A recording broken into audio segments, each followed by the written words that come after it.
هادي له واشهد ان لا اله الا الله وحده لا شريك له واشهد ان محمدا عبده ورسوله اما بعد فقد قال الله تعالى يا ايها الذين امنوا اتقوا الله حق تقاته ولا تموتن الا وانتم مسلمون وقال الله تعالى في آية أخرى يا أيها الناس اتقوا ربكم الذي خلقكم من نفس واحدة وخلق منها زوجها وبث منهما رجالا كثيرا ونساء واتقوا الله الذي تساءلون به والأرحام إن الله كان عليكم رقيبا وقال الله تعالى في آية أخرى يا أيها الذين آمنوا اتقوا الله وقولوا قولا سديدا يصلح لكم أعمالكم ويغفر لكم ذنوبكم ومن يطع الله ورسوله فقد فاز فوزا عظيما وقال نبينا صلى الله عليه وسلم اللهم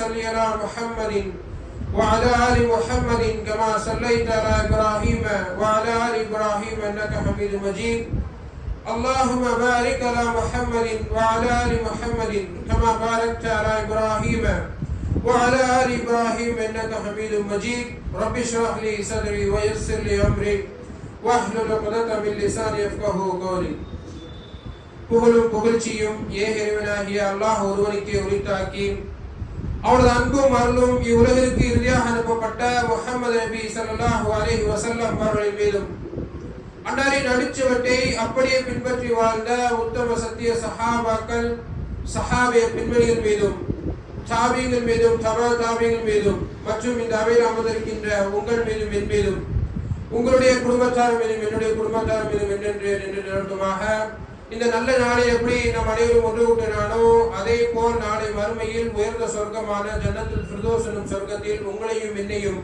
உங்களுடைய குடும்பத்தாரையும் என்னுடைய குடும்பத்தாரையும் ஒன்று கூட்டுவனாக என்று பிரார்த்தித்து எனது ஜும்மாவுடைய முதல் உரையை ஆரம்பம் செய்கின்றேன். அன்பார்ந்த சகோதரர்களே, அல்லாஹ் சுப்ஹானஹு வ தஆலா பருவங்களை பற்றி தன்னுடைய திருமறையில குறிப்பிடுகின்றான். அல்லாஹு அல்லதி ஹலகக்கும் மின் லுஃபின் ثم جعل من بعد لوف قوة. அல்லாஹ் சுப்ஹானஹு வ தஆலா சொல்றான், உங்களுக்கு பலவீனத்திலிருந்து நான் என்ன செஞ்சேன், உங்களை படைச்சேன் அப்படின்னு சொல்றான். எப்படி? பலவீனத்திலிருந்து உங்களை படைச்சேன், பின்பு என்ன செஞ்சேன், பலவீனத்திலிருந்து உங்களுக்கு பலத்தை உண்டாக்கினேன் அப்படின்னு சொல்லிட்டு பின்பு சொல்றான் ثم جعل من بعد قوة ضعفا. பின்பு பலத்திலிருந்து மீண்டும் என்ன செஞ்சேன், பலவீனத்தை உண்டாக்கினேன் என்று அல்லாஹ் சுப்ஹானஹு வ தஆலா தன்னுடைய திருமறையில குறிப்பிட்டு காட்டுகிறான். பாருங்க, முதல் பருவம் அல்லாஹ் சுப்ஹானஹு வ தஆலா தன்னுடைய திருமறையில் குறிப்பிடும் பொழுது முதல் பருவம், அந்த முதல் பருவம் என்பது நம்மளால இயன்ற வேலைகளை தானாக செய்ய முடியாத ஒரு பருவம். என்ன பருவம்? குழந்தை பருவம். ஒருவருடைய நம்மளுடைய தேவை நிறைவேற்ற வேண்டும் என்று சொன்னால் பிறருடைய உதவி நம்மளுக்கு இருந்தால் மட்டும்தான் அங்க நம்மளுடைய தேவை நிறைவேற்ற முடியும். அப்பேற்பட்ட ஒரு பருவம் தான் குழந்தை பருவம். அங்கனால் நம்மள எந்த வேலையும் செய்ய முடியாது. எப்படி? நம்மளால எந்த வேலையும் செய்ய முடியாது. பிறருடைய உதவி இருந்தாலே தவிர, அம்மா அப்பாவுடைய உதவி இருந்தாலே தவிர குழந்தை பருவத்தில் எந்த ஒரு வேலையும் செய்ய முடியாது. அப்பேற்பட்ட ஒரு பருவம். மூன்றாவது ஒரு பருவத்தை பற்றி அல்லாஹ் சுப்ஹானஹு வ தஆலா தன்னுடைய திருமறையில் கூறும்போது, அதாவது முதுமை பருவம். இந்த பருவமும் கிட்டத்தட்ட குழந்தை பருவம் மாதிரிதான். நாங்கள் நம்மளால் இயன்ற வேலைகளை தானாக என்ன செய்ய முடியாது, செய்ய முடியாது. அந்த முதுமை பருவத்தில் பிறருடைய உதவியை என்ன செய்வோம், எதிர்பார்ப்போம். முதுமை வயதை அடைந்து விட்டோம் என்று சொன்னால் தன்னுடைய மகனையோ தன்னுடைய மகளையோ என்ன செய்வோம், உதவிக்கு எதிர்பார்ப்போம். அப்பேற்பட்ட நம்மளால செய்ய முடியும், எனக்கு அந்த வேலை செய்யணும்னு நினைப்போம். ஆனா அந்த இடத்துல என்ன செய்ய முடியாது, நம்மளுக்கு அந்த இடத்துல பலம் இருக்காது. ஒரு பொருளை தூக்கணுங்கிறதுக்காகவே என்ன செய்வோம், இன்னொரு ஆளை கூப்பிடுவோம். அதே மாதிரி நான் இந்த இடத்துல இருந்து இன்னொரு இடத்துக்கு போகணும்னா இன்னொரு ஆளை எதிர்பார்ப்போம், எனக்கு எப்படியா அங்க கொண்டு போய் சேர்த்துருங்க அப்படின்னு சொல்லி இந்த முதுமை பருவம் என்ன செய்யும், பிறருடைய உதவியை எதிர்பார்த்து இருக்கும். கிட்டத்தட்ட குழந்தை பருவமா தான். குழந்தை பருவமும் முதுமை பருவம் ஒரே பருவம். என்னதே, பிறருடைய உதவியை எதிர்பார்த்து இருப்பார்கள். நாங்களால் இயன்ற வேலைகளை செய்ய முடியாது. ஆனால் இதற்கு இரண்டுக்கும் இடைப்பட்ட ஒரு பருவம் இருக்குது. இதற்கு இரண்டுக்கும் இடைப்பட்ட ஒரு பருவம், அதுதான் என்னது, இளமை பருவம். துடிப்பான ஒரு பருவம் என்று சொன்னால் இந்த இளமை பருவம் தான். என்னுடைய வேலையை என்னால் செய்ய முடியும், பிறருடைய உதவி தேவையில்லை என்கின்ற சொல்லுடைய ஒரு பருவம் என்ன பருவம், இந்த இளமை பருவம் தான். என்னுடைய வேலையை நான் என்ன செய்வேன், கிளீனா செஞ்சுக்கிடுவேன் அப்படின்னு சொல்லக்கூடிய பருவம். இந்த இளமை பருவம். இந்த இளமை பருவம் என்பது மிக முக்கியமான ஒரு பருவம். நாளைக்கு மறுமையில அல்லாஹ் சுப்ஹானஹு வ தஆலா 4 கேள்விகளை கேட்பான். 4 கேள்விகளை கேட்பான். அந்த 4 கேள்விக்கு பதில் சொல்லாமல் தன்னுடைய கால்கள் என்ன செய்யாது, நகராது என்று அல்லாஹ்வுடைய தூதர் ஸல்லல்லாஹு அலைஹி வஸல்லம் சொல்கிறார்கள். ஒருவர் இடத்தில் அல்லாஹ் சொன்ன 4 கேள்விக்கு பதில் சொல்லாம என்ன செய்ய மாட்டான், அந்த பாதங்கள் நகராது என்று அல்லாஹ்வுடைய தூதர் ஸல்லல்லாஹு அலைஹி வஸல்லம் தெளிவாக சொல்லி இருக்கிறார்கள். அது முதல் கேள்வி என்ன தெரியுமா? உன்னுடைய இளமை பருவத்தை நீ எவ்வாறு கழித்தாய்? எப்படி உன்னுடைய இளமை பருவத்தை நீ எவ்வாறு கழித்தாய் என்று அல்லாஹ் சுப்ஹானஹு வ தஆலா கேட்பான் நாளைக்கு மறுமையில. அந்த கேள்விக்கு பதில் சொல்லாமல் தங்களுடைய பாதங்கள் என்ன செய்யாது, நகராது என்று அல்லாஹ்வுடைய தூதர் ஸல்லல்லாஹு அலைஹி வஸல்லம் சொல்லியிருக்காங்க. அப்ப மிக முக்கியமான ஒரு பருவம் இந்த பருவம். இந்த பருவத்தை நாம் என்ன செய்ய வேண்டும், நல்ல முறையில் பயன்படுத்த வேண்டும். இந்த பருவத்தில் பல சோதனைகள் வரும், பல இன்னல்கள் வரும், பல சவால்கள் வரும். எல்லாத்தையும் நாம் என்ன செய்ய வேண்டும், எதிர்கொள்ள வேண்டும், பொறுமையாக எதிர்கொள்ள வேண்டும். இந்த இளமை பருவத்தில் ஒரு இளைஞன் என்னெல்லாம் சவால்களை சந்திக்கிறான், என்னென்ன சவால்களை சந்திக்கிறான் இன்றைய காலத்தில் எடுத்துக்கொள்ளுங்களேன். ஒரு இளைஞன் எந்தெந்த சவால்களை சந்திக்கிறான் என்று சொன்னால், முதல் சவால் என்னதான், இந்த ஃபித்னா தான், இந்த ஒரு குழப்பம், இந்த செல்போன், இதுதான் மிகப்பெரிய ஒரு சவால். யாருக்கு? இளமை பருவத்தில் உள்ள ஒரு வாலிபருக்கு மிகப்பெரிய ஒரு சவால் இந்த செல்போன். அடுத்ததாக பெண், அதாவது லேடி, இதுதான் அவனுக்கு இருக்கக்கூடிய மிகப்பெரிய ஒரு சவால். அடுத்ததாக பாத்தீங்கன்னா நிறைய சொல்லிக்கிட்டே போறோம். அந்த உலகத்துல இளைஞனுக்கு நிறைய சவால் இருக்குது.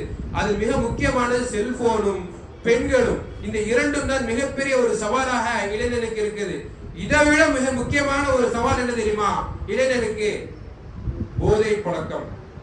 போதை பழக்கம் தான் இளைஞனுக்கு, ஒரு வாலிபனுக்கு மிகப்பெரிய ஒரு சவாலாக இருக்கின்றது. இந்த மது, சூது எல்லாமே இளைஞனுக்கு ஒரு சவால், ஒரு சோதனை. ஆனா இந்த சோதனையை நாம் என்ன செய்ய வேண்டும், அல்லாஹ்விடத்தில் பாதுகாப்பு தேட வேண்டும். இன்றைக்கு பாருங்கள், இந்த உலகத்தில், இந்த உலக நாடில் 200 வகையான போதை பொருட்கள் என்ன செய்யப்படுகிறது, பயன்படுத்தப்பட்டு கொண்டிருக்கின்றது. 200 வகையான போதை பொருட்கள் நாடு முழுவதும் பாத்தீங்கன்னா 3 கோடி பேரும் 3 கோடி பேர் என்ன செய்கிறார்கள், நாடு முழுக்க இந்த இந்தியாவை எடுத்துக்கொண்டோம் என்று சொன்னால் 3 கோடி பேர் என்ன செய்கிறார்கள், போதை பழக்கத்தில் ஈடுபட்டு கொண்டிருக்கிறார்கள். இதுல கை சேதமான விஷயம் என்ன தெரியுமா? இளைஞர்கள். மிக முக்கியமான ஒரு இது என்னன்னா இளைஞர்கள். முதலையாவது பெரியவர்கள் என்ன செய்வார்கள், யாருக்கும் தெரியாம மதுவையோ இல்ல புகை பழக்கத்தை என்ன செய்வார்கள், யாருக்கும் தெரியாம மறைவாக போய் என்ன செய்வார்கள், இந்த தவறை செய்துவிட்டு வருவார்கள். அதற்கு பிறகு வரும் பொழுது, பிறகு அடுத்த ஜெனரேஷன் வரும் பொழுது இளைஞன் என்ன செய்கிறான், முதல்ல பெரியவங்க தான் என்ன செஞ்சாங்க, அந்த மது பழக்கத்தில் ஈடுபட்டு கொண்டிருந்தாங்க, புகை பழக்கத்தில் ஈடுபட்டு கொண்டிருந்தாங்க. இன்றைக்கு அது மருவி வாலிபனிடத்தில் வந்து விட்டது. இது முழுமையான காரணம் யார் தெரியுமா? பெரியவர்கள் தான். பெரியவர்கள் தான். ஒரு இளைஞன் வருகின்றான் என்று சொன்னால் அவனிடத்தில் காசு கொடுத்து இந்த இடத்துல போய் கோயிலை வாங்கிட்டு வா, இந்த இடத்துல போய் மது வாங்கிட்டு வா, இந்த இடத்துல போய் சிகரெட் வாங்கிட்டு வா, அவனை எப்படி என்ன செய்யுது, வாங்கிட்டு வர சொல்லி அவனுக்கு என்ன செய்யுது, அது ஆசை வருது. இது என்னதான் இருக்கு, நம்மளும் என்ன செய்வோம், இதை புகைச்சு பார்ப்போமே, இதை நம்மளும் அருந்தி பார்ப்போமே சொல்லி என்ன செய்யறான், அந்த இடத்துல அவன் என்ன செய்யறான், மாறுறான். முதல்ல என்ன செய்யறான், மறைவாக என்ன செய்யறான், புகைப்பழக்கத்தில் ஈடுபடுகிறான், மதுவில் ஈடுபடுகிறான். அதற்கு பிறகு என்ன செய்யறான், பெரியவர்களுக்கு முன்னாடி என்ன செய்யறான், மூஞ்சிக்கு முன்னாடி புகையை இழுத்து ஊதுறான். அப்ப யார் கொடுத்த தைரியம் இது? யார் கொடுத்த தைரியம்? இந்த மதுவும் இந்த புகையும் தான். மதுவும் இந்த புகையும் தான் அவர் கொடுத்த தைரியம். இது யாருடைய வேலை தெரியுமா? ஷைத்தானுடைய வேலை. இந்த புகை பழக்கத்தில் ஈடுபடுகிறார் என்று தெரியுமா? இந்த புகை பழக்கமும் போதை பொருட்களும் ஒரு ஷைத்தானுடைய வேலை. இந்த ஷைத்தான் தான் என்ன செய்யுது, யாருக்கும் பயப்படாத, நீ எல்லாருக்கும் முன்னாடி மது வருது, எல்லாருக்கும் முன்னாடி புகை எடுத்து விடு அப்படின்னு சொல்லி ஷைத்தான் சொல்றான். இவன் என்ன செய்யறான், அதை கேட்டு என்ன செய்யறான், ஒரு கெத்துக்காக அதுக்கு பின்னாடி என்ன விளைவு வரும், என்ன ஒரு ஆபத்து இருக்கு தெரியாது. புகை பழக்கத்தில் ஈடுபடக்கூடியவர்களும் சரி, போதை பொருட்கள் அதாவது மதுவில் ஈடுபடக்கூடியவர்களும் சரி, இதற்கு பின்னால் என்ன ஒரு விளைவு இருப்பது என்பது தெரியாது. மிகப்பெரிய ஒரு விளைவு இருக்குது. உடல் ரீதியாகவும் சரி, மார்க்க ரீதியாகவும் சரி, அவனுக்கு மிகப்பெரிய ஒரு விளைவு இருந்துச்சு பின்னால் காத்து கொண்டிருக்கிறது. அப்போ நாடு முழுக்க 3 கோடி பேர் என்ன செய்கிறார்கள், இந்த புகை பழக்கத்தில் ஈடுபட்டு கொண்டிருக்கிறார்கள், போதை பொருட்கள் பக்கம்.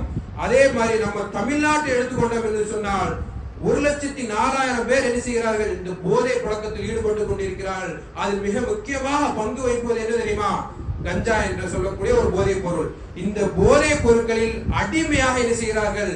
கடக்கிறார்கள். அது மட்டுமல்ல, போதை, அதாவது போதை மாத்திரை என்று சொல்லுகிறார்கள், போதை ஊசி என்று சொல்லுகிறார்கள். இது தமிழகத்தில் அதிகமாக என்ன செய்து காணப்பட்டு கொண்டிருக்கிறது. இது வேதையான ஒரு விஷயம் என்ன தெரியுமா? 85% பேர் படித்தவர்கள் தான் இந்த போதை பழக்கத்தில் ஈடுபட்டு கொண்டிருக்கிறார்கள். நான் படிச்சு பாஸ் ஆனா போதை, நான் படிச்சு வேளானா போதை, நான் இறந்தா போதை, நான் வாழ்ந்தா போதை, இப்படி போதையிலே என்ன செய்கிறார்கள்? வாழ்ந்து கொண்டு இந்த உலகத்தில் கழிக்கிறார்கள். நான் ஃபர்ஸ்ட் ரேங்க் எடுத்துட்டேன், வாங்கப்பா பார்ட்டி வைப்போம், அந்த இடத்துல மது. நான் ஃபெயில் ஆயிட்டேன்ப்பா, தோத்து போயிட்டேன், மது. இப்படி என்னுடைய வீட்டுல ஒரு குழந்தை பிறந்திருக்கு, என்னுடைய வீட்டுல ஒரு ஃபங்க்ஷன் நடக்குது, இப்படி எல்லா நேரத்திலும் சரி அந்த இடத்துல மது இல்லாமல் இல்லை. மது அப்படி என்ன செய்கிறார்கள்? அடிமையாக இருக்கிறார்கள் இந்த மதுவிற்கு. அது குறிப்பா சொல்ல போனா 85% பேர் படித்தவர்கள், அதுல 75% பேர் இளைஞர்கள் தான் இருக்கிறார்கள். நம்ம ஆராய்ச்சி பார்த்தோம் என்று சொன்னால் 75% பேர் போதை பழக்கத்தில் உள்ளாயிருக்கிறார்கள். இளைஞர்கள் அடிமையாக இருக்கிறார்கள். கஞ்சாவுக்கும் சரி, போதை பழக்கத்திற்கும் சரி, மது, அதாவது போதை மாத்திரைக்கும் சரி அடிமையாக இருக்கிறார்கள். இது மிகவும் மோசமான ஒரு நிலை. 1/3 பெண்கள் வருகிறார்கள். 1/3 நம்ம எல்லாம் நினைச்சிட்டு இருக்கோம் ஆண்கள் தான் மது அருந்துறாங்க, ஆண்கள் தான் புகைப்பிடிக்கிறாங்க. பெண்களும் என்ன செய்கிறார்கள்? மது அருந்துகிறார்கள். பெண்களும் புகைப்பழக்கத்தில் ஈடுபடு 1/3 என்ன செய்யறாங்க? ஆராய்ச்சி பார்த்தோம்னா பெண்களும் இதில் உள்ள வருகிறார்கள். பாருங்க மது படுத்துற பாடு எப்படி இருக்குது பாருங்க. இந்த போதை பழக்கத்தில் ஈடுபடுகிறார்கள். இதற்கு பின்னால் விளைவு என்ன தெரியுமா? நாட்டில் ஒரு நாளைக்கு 7 பேர் என்ன செய்கிறார்கள்? தற்கொலை செய்து கொள்கிறார்கள்.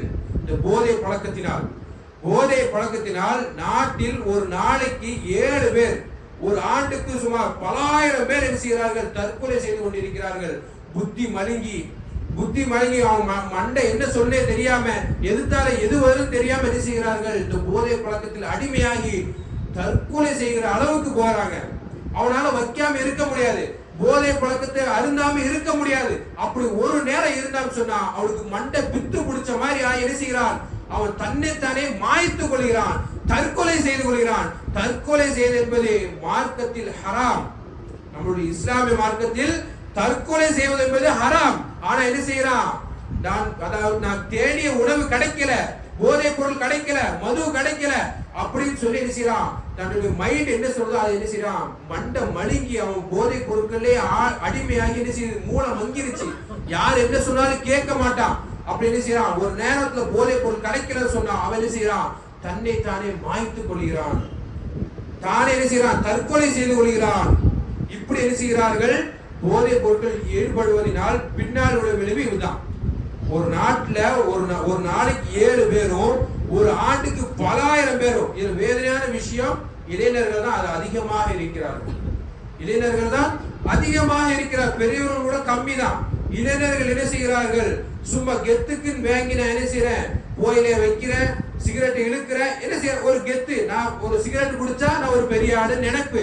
ஆனா அதுக்கு பின்னால் உள்ள விளைவு பார்த்தீங்களா? தன்னை தானே மாய்த்து கொள்கிறான். அதே மாதிரி இன்னொரு விளைவு என்ன தெரியுமா? தான் மது அருந்துனா பின்னாடி நிக்கிறது யாருன்னு தெரியாது. உம்மாவா, வாப்பாவா, மனைவியா, தங்கையா, யாருன்னு தெரியாது. மது அருந்து விட்டா மூளை மங்கிரும், யாருன்னு தெரியாது. கண்ட கடையில் பரிசைவான் நினைச்சுட்டு வருவான், அடிப்பான். இதனால ஒரு வேதனையான ஒரு விஷயம் என்ன தெரியுமா? அந்த பெற்றோர்கள் கதறுகிறார்கள்.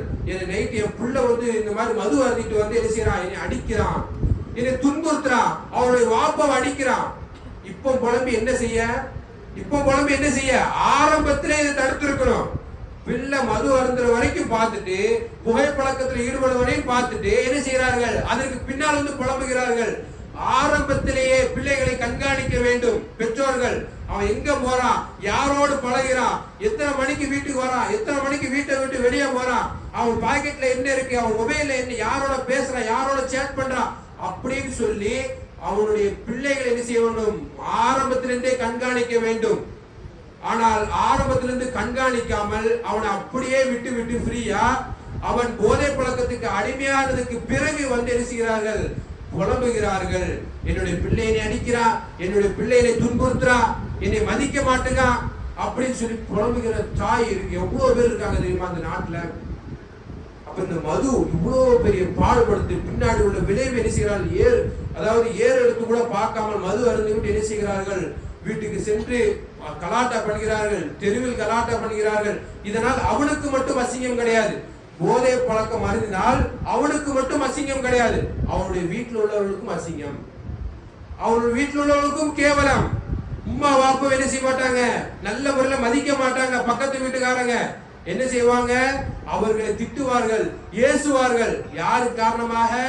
பிள்ளை ஒரு செயல் செய்ததின் காரணமாக யாருக்கு பழி போகுது? அவருடைய பெற்றோர்களுக்கு. அது சிந்திக்க வேண்டாமா? வாலிபர்களை சிந்திக்க வேண்டாமா? என்னால என்னுடைய உம்மா வாப்பா திட்டு வாங்குகிறார்கள் என்று ஒரு மனிதன் சிந்தித்தான் என்று சொன்னால் இந்த போதை பழக்கத்தின் பக்கம் என்ன செய்ய மாட்டான்? போக மாட்டான், தற்கொலை செய்து கொள்ள மாட்டான், பிறரை ஏச மாட்டான், திட்ட மாட்டான், உம்மா வாப்பாவை மதிப்பான். இன்றைக்கு நிறைய பேர் போதை பழக்கம், நிறைய பேர் பாருங்க, போதை பழக்கம் ஏதாவது ஒரு விஷயத்துல அடிக்ட் ஆகி இருப்பாங்க. அவன் என்ன செய்ய மாட்டான்? உம்மா வாப்பா மதிக்க மாட்டான். ஒரு சின்னதான் புயலில் ஈடுபட்டிருப்பான், அவன் கூட என்ன செய்ய மாட்டான்? உம்மா அப்பா மதிக்க மாட்டான். ஏன்? அந்த போதை படுத்துற பாடு. போதை என்பது யாருடைய செயல்? ஷைத்தானுடைய செயல். ஷைத்தான் என்ன செய்வான்?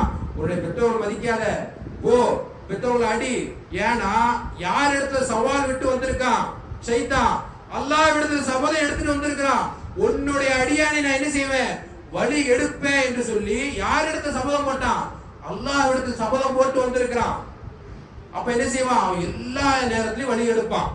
போதை பழக்கத்தின் மூலமா வழி எடுத்து பெற்றோர்களை ஏச செய்வான்.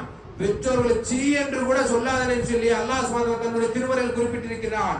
ஆனா சைத்தான் என்ன செய்வான்? அப்படியே மாத்துவான் நம்மளுக்கு ரூட்டை. போதை பழக்கத்துல அடிமையாக்கி பெற்றோர்களை மதிக்காத, பெற்றோர்களை அடி என்று சொல்லி சைத்தானுடைய செயல் அந்த இடத்துல வரும். அப்ப என்ன செய்ய வேண்டும்? இந்த போதை பழக்கத்துல முற்றிலும் விலக வேண்டும். எந்த ஒரு போதை பழக்கமாக இருந்தாலும் சரி, அதை முற்றிலும் தவிர்த்து எடுங்கள். அது சின்னதோ பெருசோ எல்லாத்தையும் அது ஒழித்து எடுங்கள். போதை பொருட்கள் என்பது மார்க்கத்தில் ஹராம், அது ஷைத்தானுடைய செயல். அதைத்தான் அல்லாஹ் சுப்ஹானஹு வ தஆலா திருமறையில் கூறும்போது யா அய்யுஹல்லதீன ஆமனூ எப்படி சொல்றான்? யா அய்யுஹன் நாஸ், மொத்த மக்களை அழைக்கல. யா அய்யுஹன் நாஸ் மொத்த உலக மக்களை கூப்பிட்டு ஒரு விஷயத்தை சொல்லல. யா அய்யுஹல்லதீன ஆமனூ, ஈமான் கொண்டவர்களே. எப்படி நம்மளை அழைச்சு சொல்றான் அல்லாஹ்? ஈமான் கொண்ட மக்களை அழைச்சி சொல்றான். சொல்லும்போது இன்னமல் ஹம்ரு வல் மைசிரு வல் அன்சாபு வல் அஸ்லாமு ரிஜிசும் மின் அமலி ஷைத்தான். போதை பழக்கம், மதுவும் சூதுவும் கற்சிலைகள் வணங்குவதும் அம்பு எறிந்து குறி கேட்பதும் இது எல்லாமே ஷைத்தானுடைய ஒரு செயல், ஷைத்தானுடைய செயல். இதை கொண்டு ஷைத்தான் எதை தெரியுமா எதிர்பார்க்கிறான்? இந்த மதுவை கொண்டு எதை தெரியுமா எதிர்பார்க்கிறான்? உங்க ரெண்டு பேருக்கு மத்தியில பகைமையை என்ன செய்யறான்? உண்டாக்குவதை தான் அவன் எதிர்பார்க்கிறான். மது அருந்திவிட்டு ரெண்டு நண்பர்கள் சந்தோஷமாக இருப்பார்கள், நல்ல முறையில் இருப்பார்கள். அந்த நேரத்தில் அவன் மது அருந்தி விட்டான் என்று சொன்னால் அவன் ரெண்டு பேருக்கு என்ன செய்வான்? பகைவனா மாறி விடுவான். இதைத்தான் சைத்தான் எதிர்பார்க்கிறான். இதைத்தான் என்ன செய்யறான்? சைத்தான் எதிர்பார்த்து தன்னை என்ன செய்யறான்? மதுவை அருந்த வைக்கிறான், புகையை குடிக்க வைக்கிறான். இப்படி சைத்தான் இதெல்லாம் ஏற்படுத்துவதற்கு உங்க ரெண்டு பேருக்கு மத்தியில நான் பகைமையை உண்டாக்குவேன் என்று அந்த சைத்தான் என்ன செய்யறான்? அந்த அமலை செய்ய வைக்கிறான், அந்த செயலை செய்ய வைக்கிறான். அப்ப இதிலிருந்து முற்றிலும் விலக வேண்டும். இது ஒரு ஷைத்தானுடைய ஒரு செயல், ஷைத்தானுடைய ஒரு காரியம். புகை பழக்கமும் சரி, மதுவும் சரி, போயிலையும் சரி, இது எல்லாமே ஒரு ஷைத்தானுடைய ஒரு செயல். இதுல நம்ம அடிக்ட் ஆயிட்டோம் சொன்னா அதுல சீக்கிரம் வெளியே வர முடியாது, சீக்கிரம் வெளியே வர முடியாது. அப்போ நான் மதுவில் நம்ம அடிக்ட் ஆயிட்டோம் சொன்னா நம்மளுடைய அதாவது அமல்கள்லாம் வீணாகி போய்கிட்டே இருக்கும். நீ மதுவில் இருந்து கொண்டு ஒரு அமலை செஞ்சா அந்த அமலுக்கு உண்டான கூலி உனக்கு கிடைக்காது. மது அருந்தி இருக்கிற, மது அருந்திட்டு தொழுகிற அந்த அமல் உனக்கு பலன் அளிக்காது. மது அருந்தி இருக்கிற புகைப்பழக்கத்தில் ஈடுபட்டு கொண்டே நீ அமலை செய்யற, நன்மையான காரியங்கள் செய்யற, உனக்கு பலன் அளிக்காது, உனக்கு பலன் அளிக்காது. அதைத்தான் நபி ஸல்லல்லாஹு அலைஹி வஸல்லம் எச்சரித்து சொல்கிறார்கள். எவன் ஒருவன் மது அருந்துகிறானோ அவனுடைய 40 நாள் தொழுகை என்ன செய்யுது? பாழாகி விடுகிறது. ஒரு நேரம் மது அருந்தான் சொன்னா அவனுடைய 40 நாள் தொழுகை என்ன செய்யுது? பாத்தில். அவ்வளவுதான், முடிஞ்சு போச்சு. தொழுகையை மட்டும் இதுல குறிக்காது, இது எல்லாமே எடுத்துக்கொள்ளுங்க. நீ என்னென்ன நன்மையான காரியங்கள் செஞ்சியோ எல்லா காரியங்களும் எடுத்துக்கொள்ளுங்க. நீ ஒருக்க மது அருந்துறன்னா உன்னுடைய 40 நாள் அமல் அப்படி அப்படியே பாலாகிவிடும் எச்சரித்து சொல்லி இருக்கிறார்கள் நபிகள் நாயகம் ஸல்லல்லாஹு அலைஹி வஸல்லம் அவர்கள். அப்ப பாருங்க, இதுல இருந்து நாம் விலக வேண்டும். அதே மாதிரி 3 தடவை ஒரு நபர் மது அருந்துகிறார், தௌபா தேடுகிறார், திரும்பி மீண்டும் 3வது முறை, அதாவது 2வது முறை மது அருந்துகிறார், தௌபா தேடுகிறார், 3வது முறையும் தௌபா தேடி மது அருந்தினார் என்று சொன்னால் அவருக்கு என்ன தெரியுமா? அவருக்கு நரகம்தான், அவருக்கு நரகம்தான். 3 முறையும் தௌபா தேடி 3வது முறையும் ஒருவர் மது அருந்தினார் சொன்னா நரகத்துல அவருடைய சாப்பாடு என்ன தெரியுமா? நரகத்துல அவருடைய சாப்பாடு என்ன தெரியுமா? ரசூல் ஸல்லல்லாஹு அலைஹி வஸல்லம் சொல்கிறார்கள், மனிதன் அந்த நரகவாசிகளுடைய வேர்வை இருக்குல்ல, அந்த வேர்வை தான் அவருக்கு சாப்பாடாக வழங்கப்படும். அதே மாதிரி புண்ணிலிருந்து வடியக்கூடிய சீல் இருக்கு தெரியுமா, சலம், அந்த சலம் தான் அவனுக்கு என்ன செய்யப்படும்? உணவாக கொடுக்கப்படும். மது வருதுன்னா இதுதான் பின்னாடி உள்ள விளைவு, இதுதான் மறுமையில அவனுக்கு கிடைக்கக்கூடிய பரிசு என்னது? மது அருந்தாம் சொன்னா இதுதான். மது அருந்தினாம் சொன்னா அவனுக்கு நரகத்துடைய சாப்பாடு என்னது? மனிதனுடைய வேர்வையும் அவனுடைய சலம் இருக்குல்ல, புண்ணிலிருந்து வளரக்கூடிய சலம், அதுதான் அவனுக்கு என்ன செய்யப்படும்? சாப்பாடாக கொடுக்கப்படும் என்று அல்லாஹ்வும் அல்லாஹ்வுடைய கடுமையாக எச்சரித்து சொல்லி இருக்கிறார்கள். பாருங்க, அப்போ நம்ம எல்லாம் இதுல இருந்து விலக வேண்டும். நம்மளுக்கு வாரந்தோறும் சரி, மாசத்துல ஒருக்கையாவது சரி, இந்த ஒரு ஹதீஸ் நபி மொழி நம்மளுடைய காதுக்கு வரும். இதை கேட்டால் நம்ம என்ன செய்ய வேண்டும்? திருந்த வேண்டும். அல்லாஹ் சுப்ஹானஹு வ தஆலாவும் அல்லாஹ்வுடைய தூதர் என்ன செய்கிறார்கள்? கட்டளையிட்டு கடுமையாக எச்சரித்து சொல்லி இருக்கிறார்கள். மதுவின் பக்கம் நெருங்காத, மதுவின் பக்கம் நெருங்கவே செய்யாத என்று சொல்லி எச்சரித்து. ஏன்? பின்னாடி உள்ள விளைவு அந்த மாதிரி 40 நாள் அமல் அப்படியே வீணாகிவிடும் என்று அல்லாஹ் சுப்ஹானஹு வ தஆலா என்ன செய்யறான்? சொல்லி இருக்கிறான். இப்படி ஒரு வசனம் இறங்குது, மது அருந்தக்கூடாது, மது அருந்தினா தப்பு, மது அருந்தினா நரகம் அப்படின்னு சொல்லி ஒரு வசனம் இறங்குது. சஹாபாக்கள் உடனே கட்டுப்பட்டார்கள். சஹாபாக்கள் உடனே கட்டுப்பட்டார்கள். அன்றைக்கு அந்த வசனம் இறங்குது. அன்றைக்கு மதீனாவில் ஒரு மது ஆறே ஓடிச்சு என்று நபிகள் நாயகம் ஸல்லல்லாஹு அலைஹி வஸல்லம் சொல்லி இருக்கிறார்கள். எப்படி? அந்த வசனம் இறங்குது, மது தடை செய்யப்பட்டாச்சு, மது இதுக்கப்புறம் அருந்தக்கூடாது, மது அருந்துவது ஹராம் என்று ஒரு வசனம் இறங்குது.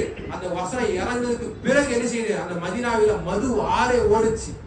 அவ்வளவு மது. நம்ம எல்லாம் என்னங்க மது குடிக்கிறோம்? அன்றைய காலத்து மக்கள் மது வீட்டுல பானை பானையா வச்சிருந்தாங்க, பானை பானையா வச்சிருந்தாங்க. முதல்ல படிப்படியா எல்லாம் செஞ்சான், தடை செஞ்சான். தொழுவு பக்கம் வந்தா நீ செய்யாத, மது அருந்தாத, மற்ற நேரத்துல மது அருந்திக்கோன்னு சொல்லி முதல்ல இருந்துச்சு. அதுக்கப்புறம் முழுமையா எல்லாம் செஞ்சான், தடை பண்ணா. அதுல இருக்கக்கூடிய நன்மைகள் இருக்குது, மதுவில் இருக்க நன்மை இருக்கு, அதற்கு அதிகமா என்ன செய்யுது? தீமையும் அதற்கு அதிகமா இருக்கு. நன்மைக்கு நன்மை எவ்வளவு இருக்குதோ அதற்கு அதிகமா தீமை தான் அந்த மதுவில் இருக்குது. அதனால மது என்ன செய்யாச்சு? இன்று முதல் தடை செய்யப்பட்டாச்சு என்று ஒரு வசனம் இறங்குது. அந்த வசனம் இறங்குனதுக்கு பிறகு என்ன செஞ்சு மதீனாவுல ஒரு மது ஆறே ஒடிச்சு. வீட்டில் உள்ள எல்லாத்தையும் என்ன செஞ்சார்கள்? சஹாபாக்கள் அப்படியே தெருவுல கொட்டினாங்க, உடைச்சு எரிஞ்சாங்க மது எல்லாத்தையுமே. அப்ப இதுதான் கட்டுப்படுதல். அல்லாஹ்வுக்கு கட்டுப்பட்டு நடந்தாங்களா? ஒரு வசனம் இறங்குச்சு, அந்த வசனம் கேட்ட உடனே கட்டுப்பட்டார்கள். இதுதான் சஹாபாக்கள். ரசூல் ஸல்லல்லாஹு அலைஹி வஸல்லம் அவர்களுக்கும் அல்லாஹ்வுக்கு என்ன செஞ்சார்கள்? கட்டுப்பட்டு நடந்தார்கள். அதனாலதான் அல்லாஹ் என்ன செஞ்சான்? அவங்களை பொருந்திக்கிட்டான். ரலியல்லாஹு அன்ஹு வ ரது அன்ஹு, நானும் அவரை பொருந்தி கொண்டேன், அவர்களும் என்னை பொருந்தி கொண்டார்கள். இதுதான் சஹாபாக்கள். அப்ப நாம் என்ன செய்ய வேண்டும்? இந்த வசனம் அடிக்கடி நம்ம ஓதக்கூடியவர்களா இருந்திருப்போம். நம்ம காது எப்பமா வரும், நாம் என்ன செய்யணும்? அந்த மது பழக்கத்திலிருந்து, போதை பழக்கத்திலிருந்து நாம் என்ன செய்ய வேண்டும்? விலக வேண்டும். இந்த இளமை பருவம் மிக முக்கியமான ஒரு பருவம். அந்த முக்கியமான பருவத்தை எப்படி கழிக்க வேண்டும்? போதை பொருட்கள் ஈடுபடுவதிலா, இல்ல வீணான பேச்சுகளில் ஈடுபடுவதிலா? இல்லை, பள்ளிவாசலோடு கழிக்க வேண்டும். இந்த இளமை பருவம் மிக முக்கியமான ஒரு பருவம் என்று சொன்னோம். எந்த அளவுக்கு முக்கியமான பருவம் என்று தெரியுமா? நாளைக்கு மறுமையில நிழலே இல்லாத அந்த நாளில், நிழலே இல்லாத நாளில் 7 சாராருக்கு, 7 நபர்களுக்கு அங்க அல்லாஹ்வுடைய அர்ஷினுடைய நிழலை கொடுப்பான். அதுல ஒரு நபர் யார் என்று தெரியுமா? வாலிபன், இளைஞன். எப்படிப்பட்ட இளைஞன்? தன்னுடைய வாழ்க்கையை பள்ளிவாசலோடு கழித்தவன், பள்ளிவாசலோடு தொடர்பு வைத்துக் கொண்டவன். இந்த ஒரு வாலிபனுக்கு தான் நாளைக்கு அந்த நிழலே இல்லாத அந்த மறுமை நாளில் அல்லாஹ்வுடைய அர்ஷினுடைய நிழலை அவன் அந்த நபருக்கு என்ன செய்வான்? வழங்குவான். அப்ப மிக முக்கியமான ஒரு பருவம் என்று அல்லாஹ்வும் அல்லாஹ்வுடைய தூதர் ஸல்லல்லாஹு அலைஹி வஸல்லம் சொல்லி இருக்கிறார்கள். அந்த பருவத்தை நாம் என்ன செய்யணும்? நல்ல முறையில் பயன்படுத்த வேண்டும். போதை பொருள் பக்கம் நெருங்காதீங்கன்னு சொல்லிட்டான், போகாதீங்கன்னு சொல்லல, நெருங்காதீங்க, நெருங்காதீங்கப்பா. அதை தொட்டு கூட பாத்துறாதீங்க. அப்படி சொல்லி அல்லாஹ் சுப்ஹானஹு வ தஆலா தன்னுடைய திருமறையில குறிப்பிட்டு காண்பிக்கிறான். அப்ப நாம் என்ன செய்ய வேண்டும்? அந்த போதை பழக்கத்திலிருந்து என்ன செய்ய வேண்டும்? விலக வேண்டும். ரசூல் ஸல்லல்லாஹு அலைஹி வஸல்லம் சொல்லி இருக்கிறார்கள், போதை தரக்கூடிய பொருட்கள் அனைத்தும் ஹராம் என்று சொல்லி இருக்கிறார்கள். போதை தரக்கூடிய பொருள் எதுவா இருக்கட்டும், அது கொஞ்சம் தருதோ நிறைய தருதோ எதுவாக இருக்கட்டும், போதை தரக்கூடிய பொருட்கள் எல்லாம் ஹராம், அது தடை செய்யப்பட்டாச்சு என்று அல்லாஹ்வுடைய தூதர் ஸல்லல்லாஹு அலைஹி வஸல்லம் அவர்கள் சொல்லி இருக்கிறார்கள். அப்ப அதுல இருந்து நாம் என்ன செய்ய வேண்டும்? விலக வேண்டும். மது என்பது ஒரு நோய். மது என்பது ஒரு நோய். அந்த நோயில விழுந்துட்டான் சொன்னா அந்த நோயிலிருந்து என்ன செய்ய மாட்டான்? மீள மாட்டான் என்று அல்லாஹ்வுடைய தூதர் ஸல்லல்லாஹு அலைஹி வஸல்லம் சொல்லி இருக்கிறார்கள்.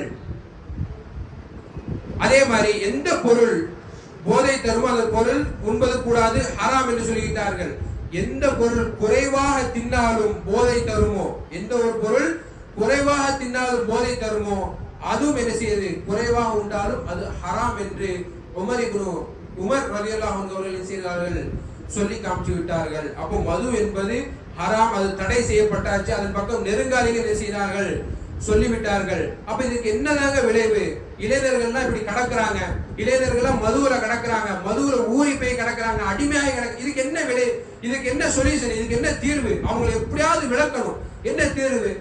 அதுக்கு மார்க்கம் சொல்லக்கூடிய ஒரு தீர்வு என்ன தெரியுமா? அதாவது இஸ்லாமிய உபதேசங்களை அந்த இளைஞர்களுக்கு என்ன செய்ய வேண்டும்? அடிக்கடி போட்டிக் கொண்டே இருக்க வேண்டும். இஸ்லாமிய உபதேசங்களை அதிகமாக போட்டிக் கொண்டே இருக்க வேண்டும். அப்படி புகட்டினால் மட்டும்தான் அந்த இளைஞர்களை நம்ம என்ன செய்ய முடியும்? மீட்ட முடியும். அதே மாதிரி இறையச்சத்தை அதிகமாக போதிக்க வேண்டும். எப்படி? இறையச்சத்தை அந்த இளைஞர்களுக்கு அதிகமாக போதிக்க வேண்டும். அதே மாதிரி மறுமை நாளில் அல்லாஹ் வந்து என்ன செய்வான்? உங்களை தண்டிப்பான். மது வருந்தால் இந்த தண்டனை, நீ தொழலன்னா இந்த தண்டனை என்று எச்சரித்து அந்த இளைஞனை என்ன செய்ய வேண்டும்? எச்சரித்து அவனுக்கு போதிக்க வேண்டும். எப்படி? சும்மா அதாவது சும்மா சொல்லக்கூடாது, எச்சரிக்கணும். மறுமை நாள்ல உனக்கு இவ்வளவு பெரிய தண்டனை இருக்குது, இவ்வளவு பெரிய அதாவது விளைவு இருக்குது என்று சொல்லி அந்த இளைஞனுக்கு எச்சரித்து நாம் என்ன செய்ய வேண்டும்? சொல்ல வேண்டும். இப்படி சொன்னா மட்டும்தான் நம்மளுடைய இளமை சமுதாயங்களை என்ன செய்ய முடியும்? திருத்த முடியும். இளமை சமுதாயம் இருக்குதே, இதுதான் ஒரு மார்க்கத்தினுடைய முதுகெலும்பு என்று சொல்லுகிறார்கள். எப்படி? இந்த மார்க்கத்தினுடைய முதுகெலும்பு என்ன தெரியுமா? இளைஞர் சமுதாயம் தான். இந்த இளமை சமுதாயம் நல்ல முறையில துடிப்பாக இருந்தது என்று சொன்னால் மார்க்கமும் துடிப்பாகவும் நல்ல முறையிலும் இருக்கும். இல்ல இளைஞர் முதுகெலும்பு உடைஞ்சிட்டுன்னு சொன்னா, இளைஞர் நல்லா இல்லைன்னு சொன்னா இந்த மார்க்கமும் சீர்குலைந்து விடும். அப்ப நம்ம என்ன செய்யணும்? இளமை பருவத்தில் இருக்கக்கூடிய வாலிபர்களை கையில் எடுத்து அவர்களுக்கு அதிகமான உபதேசங்களை வழங்க வேண்டும். அதிகமான மார்க்க விஷயங்களை அவர்களுக்கு சொல்லிக் கொடுக்க வேண்டும். இப்படி சொல்லிக் கொடுத்தால் மட்டும்தான் அந்த இளமை பருவத்தை நம்ம என்ன செய்யணும்? காப்பாற்ற முடியும். போதை பொருட்களையும் என்ன செய்ய முடியும்? ஒழிக்க முடியும். நம்ம என்ன செய்யணும்? போதை பொருட்களை ஒழிக்கணும்னு சொல்லி ரோட்ல நின்று போராடினா மட்டும் பட்டாது. போராடினா எந்த ஒரு தீர்வும் கிடைக்காது. போதை பொருட்கள் ஒளி, டாஸ்மார்க் அட அப்படி சொன்னா எந்த ஒரு பலனும் கிடையாது, எந்த ஒரு தீர்வும் கிடைக்காது. அதுக்கு உண்டான ஒரே தீர்வு பள்ளிவாசலுக்கு இளைஞனை அழைச்சிட்டு வந்து அவனுக்கு மார்க்க உபதேசங்களை அதிகமாக கொடுத்தீங்கன்னா இந்த மதுவிலிருந்து அவனை செய்யலாம், விலகலாம், மதுவையும் ஒழிக்கலாம். ஆகவே அன்பார்ந்த சகோதரர்களே, மார்க்க விஷயத்தை அதிகமாக படித்து நாளைக்கு மறுமையில வெற்றி பெறக்கூடிய மக்களாக நம் அனைவரும் ஆக்கிரமிப்பானாக. வாஹிதுல் அல்ஹம்துலில்லாஹி ரப்பில் ஆலமீன்.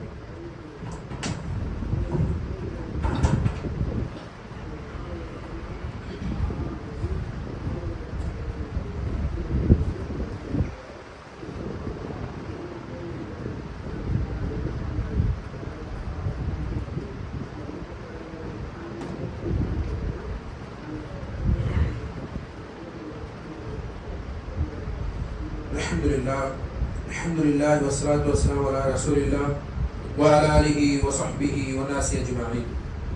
அன்பார்ந்த சகோதரர்களே, ஜும்ஆவுடைய முதல் உரையில் மது என்பது ஒரு ஹராமான செயல், போதைப் பொருட்கள் என்பது ஒரு ஹராமான ஒரு செயல், அதன் பக்கம் நெருங்காதல் என்பதை பற்றி நாம் என்ன செய்தோம்?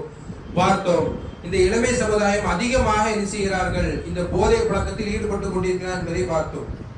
கொஞ்சம் பின்னாடி போங்க, கொஞ்சம் நம்மளுடைய காலத்துக்கு 1400 வருஷத்துக்கு பின்னாடி போங்க, அங்குள்ள இளைஞர்களை பாருங்க.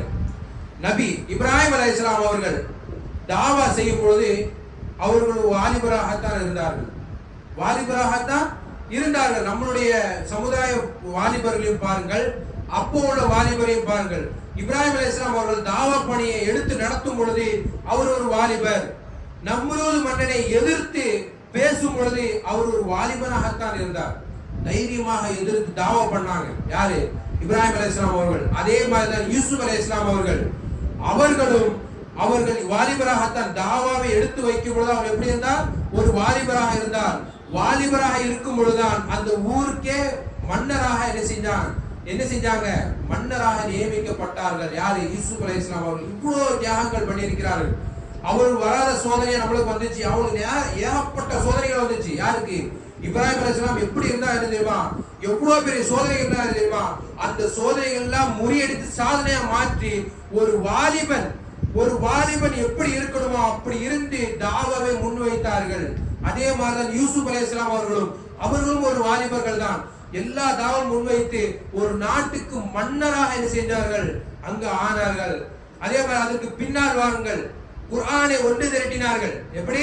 குர்ஆனை ஒன்று திரட்டினார்கள். அந்த ஒன்று திரட்டக்கூடிய கூட்டம் எப்படிப்பட்ட கூட்டம் தெரியுமா? வாலிபர்கள்.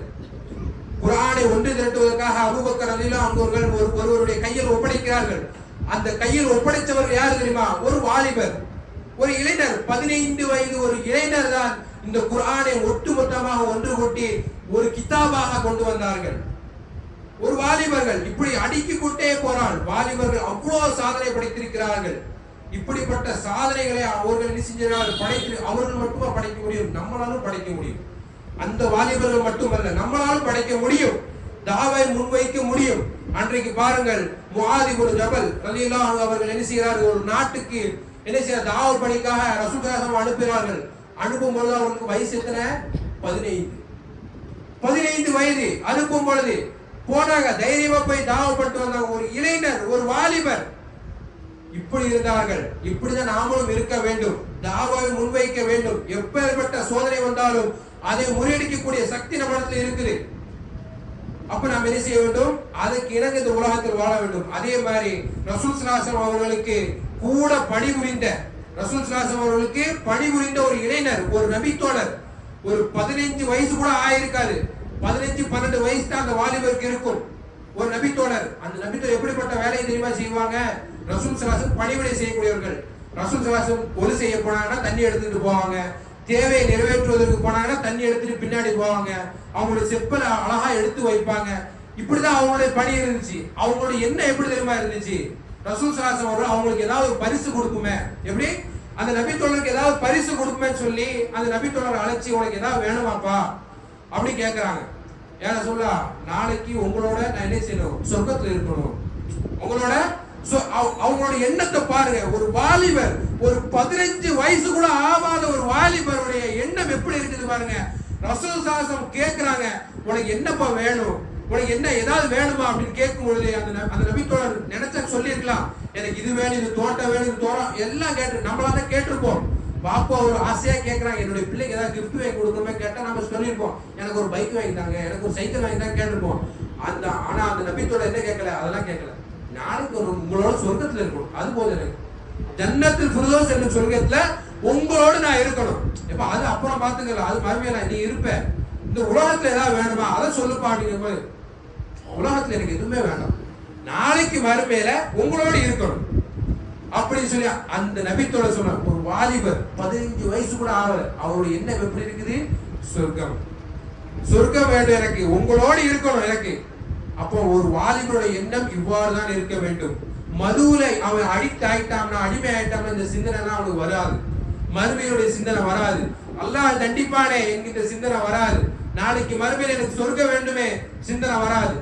அப்ப மூலம் மங்கிரும். அப்ப இதனாலதான் சொல்றோம், மதுவின் பக்கம் நெருங்காதீர்கள். ஆசை எனது மார்க்கத்தின் மீது ஆசை வையுங்கள். மார்க்கத்தை அதிகமாக படியுங்கள். மார்க்கத்தை அதிகமாக புரிஞ்சுக்கிறீங்க. நபித்தோழர்களை வரலாறை படித்து செய்யுங்கள், தெரிந்து படிப்பினை பெற்றுக் கொள்ளுங்கள். 15 வயது கூட ஆவாத ஒரு நபித்தோழருடைய எண்ணம் இவ்வாறு இருக்குது என்று சொன்னால் நம்மளுடைய எண்ணம் எவ்வாறு இருக்க வேண்டும்? ஆகவே அன்பார்ந்த சகோதரரை, நாமளும் எவ்வாறு இருக்க வேண்டும்? அந்த நபித்தோழர் எப்படி எண்ணம் கொண்டிருந்தார்களோ, எந்த மாதிரி ஆசை உள்ள வைத்திருந்தார்களோ அந்த ஆசை நம்மளுடைய மனதிற்குள் வர வேண்டும். நம்மளுடைய எண்ணம், நம்மளுடைய நோக்கம் எதுவாகத்தான் இருக்க வேண்டும்? சொர்க்கம். என்னுடைய நோக்கம் சொர்க்கமாகத்தான் இருக்கும். அப்படி அந்த சொர்க்கத்துக்கு அடையணும் சொன்னா இந்த உலகத்துல அல்லாஹ்வும் அல்லாஹ்வுடைய தூதர் ஸல்லல்லாஹு அலைஹி வஸல்லம் அவர்கள் எதை சொன்னார்களோ அதை செய்ய வேண்டும், எதை தடுத்தார்களோ அதை விட்டு வாழ வேண்டும். அப்படி வாழ்ந்தால் மட்டும்தான் நாளைக்கு மறுமையில நாம் சொர்க்கம் செல்ல முடியும். இல்லை அல்லாஹ்வுடைய தூதருக்கு நான் மாறு செய்வேன், அல்லாஹ்வுடைய தூதர் சொல்லாத காரியங்கள் எல்லாம் செய்வேன், அல்லாஹ்வுடைய தூதர் ஸல்லல்லாஹு அலைஹி வஸல்லம் அவர்கள் தடை செய்ததெல்லாம் செய்வேன் சொன்னா நாளைக்கு நம்மளுடைய இருக்கும் இடம் என்னது? நரகம். அது நீங்க என்ன செய்யுங்கள், மனசுல நன்றாக பதிவு வைத்துக் கொள்ளுங்கள். ஆகவே அன்பான சகோதரர்களே, அல்லாஹ்வும் அல்லாஹ்வுடைய எதெல்லாம் சொன்னார்களோ எதெல்லாம் ஏவினார்களோ அதை இந்த உலகத்தில் வாழும் பொழுது செய்து நாளைக்கு மறுமையில வெற்றி பெறக்கூடிய மக்களாக நம் அனைவரையும் ஆக்கிரமிப்பு புரிவானாக. வாஹிர் அல்ஹம்துலில்லாஹி ரப்பில் ஆலமீன். யா அய்யுஹல்லதீன ஆமனு தக்குல்லாஹ வ கூலு கௌலன் சதீதா யுஸ்லிஹ் லக்கும் அஅமாலக்கும் வ யக்ஃபிர் லக்கும் ذُنُوبَكُمْ وَمَن يُطِعِ اللَّهَ وَرَسُولَهُ فَقَدْ فَازَ فَوْزًا عَظِيمًا.